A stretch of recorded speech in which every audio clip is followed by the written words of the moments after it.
But what is good, my good YouTube people, man? We're back for another animated Chainsaw Man chapter, in which I have to say, hoo-wee, man, this chapter, we're in peak session right now, man. The art style is fantastic, the fight scenes are fantastic, man. We were getting a chapter today and no breaks. I'm not gonna lie, I'm liking this. I'm liking this a lot. But on a serious note, this chapter really did take the cake. A great unexpected surprise for I'll say this Tuesday. I didn't expect the chapter to be this good, but yeah, it's a very good chapter. So with that being said, let's just hop into it. A little disappointed that we didn't get the full Darkness Devil, but I'm not gonna lie. Yura was oral farming. I like how she just dropped in guts and everything. It does give me parallels to when she first was appeared within the series, and when Chainsaw Man comes out the door. Gosh, I love the blood and guts. It looks like it just laying there. It's the thighs did get thicker, but let me stop. But we did start off exactly where we left off, where Chainsaw Man or Paichida seemed to put himself in full gear and ready to prepare for the fight that is Asa. And the conversation they had clarified certain dynamics. So now we understand why Death doesn't really use her power at all and just uses summonings and other materials. Because if she does, she most likely will activate the Nostradamus prophecy and end everything in existence. Which I guess makes sense of why she does mostly summons now, and she uses different techniques and just brings people back. So that kind of answers that one question too. And it kind of implies that she still is the strongest horseman, bar none. She just instantly wins. It's KO, Exodia, Obliterate. You automatically lose. It's just OP overpowered. And I like how she had to take precautions just to make sure it's oh, I have your friends, do anything, And this level of cunning I'm not used to with Yura. I'm not gonna lie. Like I said, I view her as the meathead of the horsemen. But it does make sense. She is playing to her cards, in which she gets to finally get the rematch she finally wants with Chainsaw Man. The one win, one loss, in which I'm not gonna lie, that's still skeptical. Like I said, Chainsaw Man was not fighting back, but hey, they're finally they're going toe to toe. No words needed, only action. I don't even think Chainsaw Man can speak, so I don't even know why people talk to him. And when the fight starts, and then we got that amazing animation scene, we got to see Asa we got to see Kid Denji, and he's in his kid realm where you don't go to the door, and we see Asa was able to enter that door, and she said she was running away from something, and when she points, it looks to be nothing but a little hallway, but there's light coming through there. And I want to put emphasis on the light because we've seen this panel before.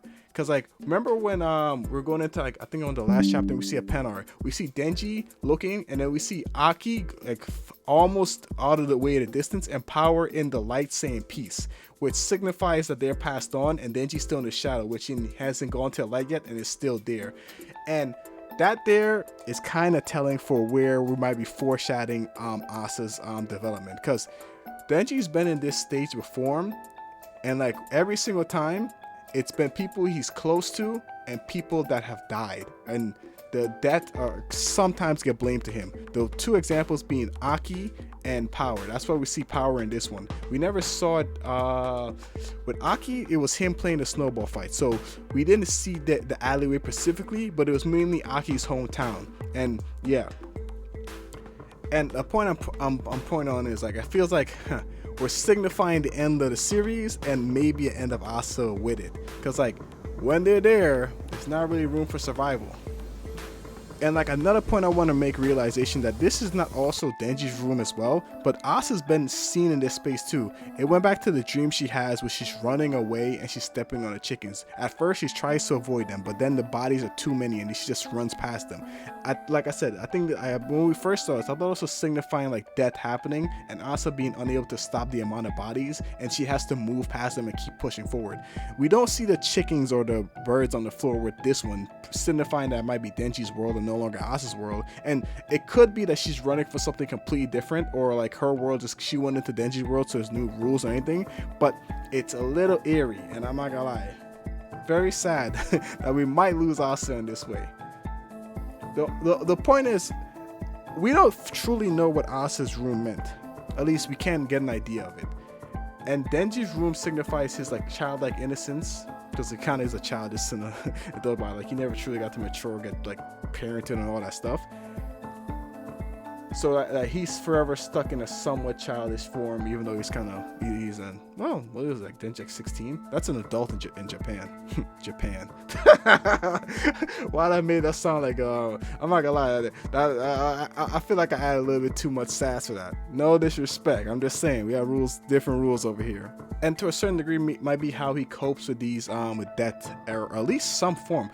I'll be lying if I say I truly understand what it means. Like I understand why the kid form of Denji's there, because like it shows his like his innocent form, his most delicate form, like his mental psyche, and like Aki and Power being there might be his way of saying goodbye. And I do remember now that when Makino was manipulating him to get out Black Chainsaw Man, she was also there too in his childlike form, like showing the manipulation part as well. The point I'm trying to convey is like it's necessarily not good for Asa, and these two worlds merging could mean a multitude of things. Either them becoming closer and like bonding through this fight, or the possible end of Asa. That's the only true idea I can get to. Not gonna lie, like being honest, like I won't say I know everything or like I can figure out all the key details there, but that's the main point I want to like tie in on at least. And with that, I kind of really don't have too much to say about it. Like I said, the chapter is very nice. I like the art style. I like the fight. I'm like, oh, I can't wait till we get into more of like the art style of the fights. I feel like Tatsuji just is like very well stuff. Like he like certain panels may be ashy or not as good, but then when he gets in it, he gets in it. And with this, it feels like the series is at the end. I feel like I said it's like 30 chapters ago, but like I just want Power. Like I'm not gonna lie, I'm not that big of a Rize fan. I really wanted Power in that Denji relationship to come back. And just seeing all this stuff going in, looking back in it, and like I just see Aki and Power, and like I'm not gonna lie, I do feel really sad when I see that image. Like it's just so sad. And I just really want like to have Power back in the series. Like I don't want it to be like something that happens towards the end where, oh, he found Power, and it's like I want to be like a genuine moment, or at least the new Power to be kind of a douchebag, so Denji can work with that, at least something along those lines. But with that, guys, that's all I really have, man. It's been B3. Don't forget to like, comment, subscribe, and stay animated.